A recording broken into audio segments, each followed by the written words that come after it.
welcome to Shades of Green. My name is Elizabeth. I am an assistant manager here at Shades of Green. I've worked here for 2 years.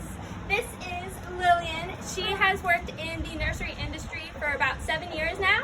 She is our go-to girl for all the houseplants. Her house at home looks amazing and she knows a lot. So today we're going to start off with some tips for houseplants, just general overall tips, and then we're going to dive into each of our new plants that we just received. So to start off with our tips, the number one problem we see with houseplants is overwatering. One thing I would recommend anyone who is inexperienced is to get a moisture meter. It's good to get your plant all the way to wet and let it dry out to about the low end of moist or dry.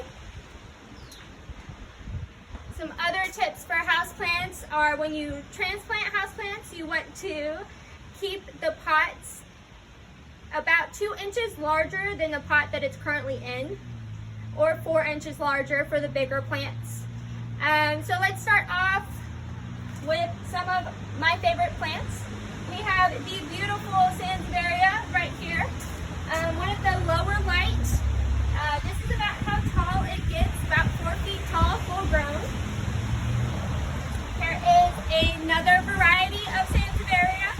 We have a couple other ones also, very low light, low water, medium light also. As far as watering, this one has very shallow roots and it likes to be root bound. As far as watering, it's about every 3 to 4 weeks, 3 to 8 weeks, depending on the season. Okay, so I'm going to give you more details about the rest of the plants that we have here that we just got in. We got them in last week, so we also are providing a pickup shipment you could do. You can call in and pick up all your plants. So this guide is also going to give you like a virtual tour of the plants that we have available for you to pick up. So moving back into our plant tour, this plant is a peace lily. It produces these flowers like this. These this plant is gonna be really low light. It can handle bright light. It's pretty not picky. You can put it anywhere you want, honestly. So this plant is pretty cool because when it's really dry, it kind of weeps and it looks like super like it's like like it's really out of water. You could really tell. So that's why I think this is a great plant for a beginner. Peace lily. Another really good low light plant that we have is going to be a Dracaena. So this is a twister Dracaena. Dracaenas come in all different shapes and sizes and colors and so many different kinds. So the things that they produce, their stalks, they're actually called canes.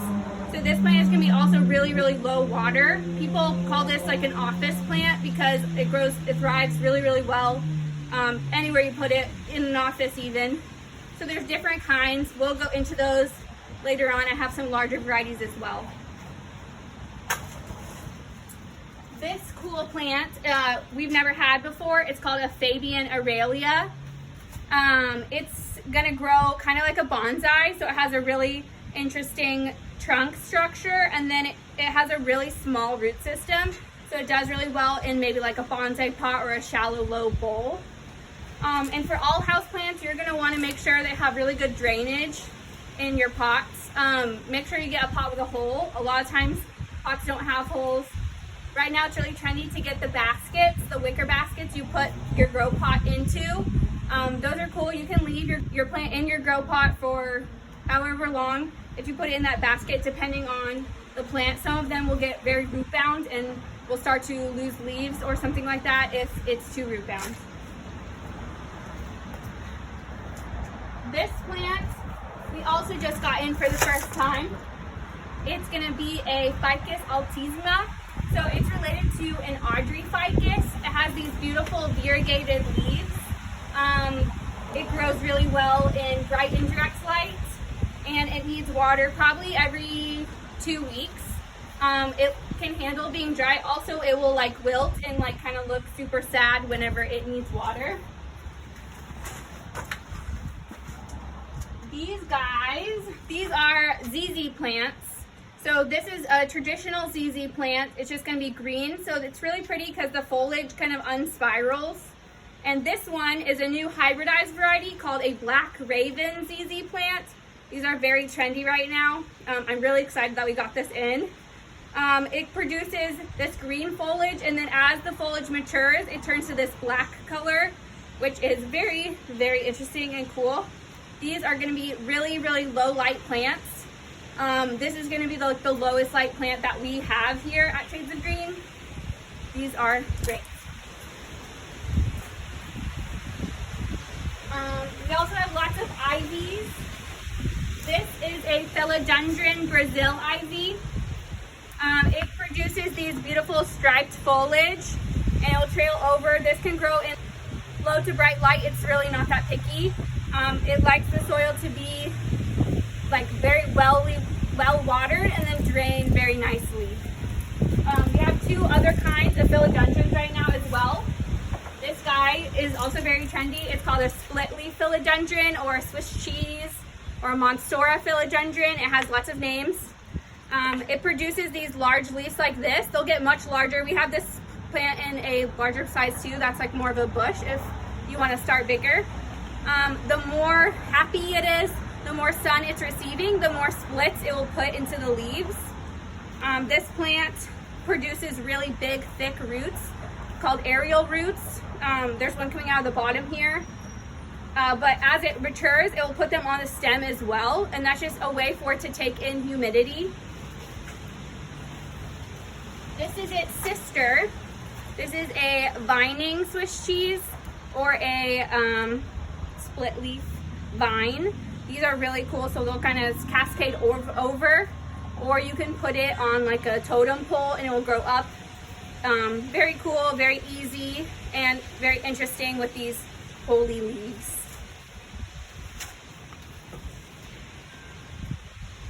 We also have these. These are also going to be like kind of like a bonsai. This is called a ponytail palm. So it has like this trunk and then almost like a ponytail on top. The leaves are really curly, which I think is very attractive. Also very drought tolerant. This is in the succulent family, so it only needs water probably every 3 to 4 weeks, I would say. It will start to brown at the tips if it's getting too much water. That's a good way to tell. Also, if it gets like really overwatered, this will turn to mush, and that is not good. But also very drought tolerant, and the pot, you can put it in a shallow bowl as well because it has a small root system. This guy, this is called a rubber plant. So these come in a variety of colors. It comes in another color that has a variegated edge. Those are very pretty, called a Trinca ficus. But yes, in the ficus family. Sometimes if it's getting over or underwatered, it will leaf like this, and that's okay. Sometimes plants will produce new foliage, and as they produce new foliage, it will drop lower leaves, and if it does that, that's normal. It's just taking the energy and putting it into new growth. Then we have a variety of pathos ivies. So this one is my favorite pathos ivy. It's called a Jade and Pearls pathos because it has this, like, it's just a color variation. This is another variety of pathos, marble, and it's gonna produce like the marbly foliage. Both of these are one of the easiest houseplants that I would say would be #1 for beginners. They can grow downward or the same up on like a totem pole or something. They produce new leaves and they become kind of thin, and then they thicken as they mature. People have this, I've seen photos on Instagram of them climbing up their whole entire wall. A very, very easy plant, and it just keeps growing forever. This guy is, there's a debate about him if it's a pathos ivy or a philodendron. It's actually neither. But some people call it a satin pathos. Some people call it a silver philodendron. It's actually called a Scindapsus picus. We also have this Maranta. So they come in 2 different colors. These are also called a prayer plant because they're actually really cool. They fold at night into like a prayer position. The leaves fold up. So this one is called a lime maranta, and this is called a red. So the back of these have like this red color. They also have red veins. Some people call it pink. It's very attractive, and both are very nice. They'll kind of trail over the edge. This one is going to be same bright indirect light. Okay. Moving forward, this is a pencil cactus. These are going to be very, very drought tolerant. It propagates very easy. They just break off. The weird thing about these is they have like a milk substance inside. So if you are to propagate it, make sure that you let the milk harden at the tip before you repot it into a new pot. But really you can just break it off and stick it in a different pot. They're very drought tolerant. They can handle the sun. They do really, really, really well with neglect. So moving on to some of our larger things we have. These are more dracaenas. So this is it's called a weave because the trunk is woven, and it's a marginata. So it has these thin foliage, very, very drought tolerant, and can handle low light as well. This is another variety of dracaena. It's called a stump cutback because it's been cut back, and it has a lot of little cute babies coming in. It's the one I was talking about earlier. That's the office plant, and it's going to just grow and grow. Very drought tolerant, only needs water like maybe once a month. Sometimes people overwater this very often. And then we also have this sky. This plant is called a Schefflera amite, and it's going to be super good for air purification. I can go back and name some of the other ones that are good for air purification, but this one has these big leaves that take in oxygen. It grows very quickly and super easy. It produces these canes, so this would look really good in like the corner maybe because it does get very large. It likes bright indirect light as well, and it's going to need water every 2 weeks or so. So talking about air purification, some of the ones that are good for that are going to be the dracaenas. The peace lily that I talked about earlier is really, really good for air purification. This one. Sansevieria is great for that. Same with philodendrons and Pathocybes. So plants are great right now because there's all these gross chemicals and stuff in the air, and they kind of help, make you feel better and better about yourself. So I want to talk about fertilizers. This is my favorite houseplant fertilizer that we sell. It's super awesome. It's organic. It's made especially for indoor plants. It has this great thing inside called an easy dose. So it's this thing here. So it pre-measures the amount of fertilizer you need per gallon of water. So it says on the back that you're supposed to put 3 of those. I usually put 1 into a gallon of water, and I do this every other time I water. So with fertilizing, you're gonna wanna do that during the growing seasons between spring and fall. You don't wanna fertilize between fall and winter because that's when your plant is like dormant or it's like resting.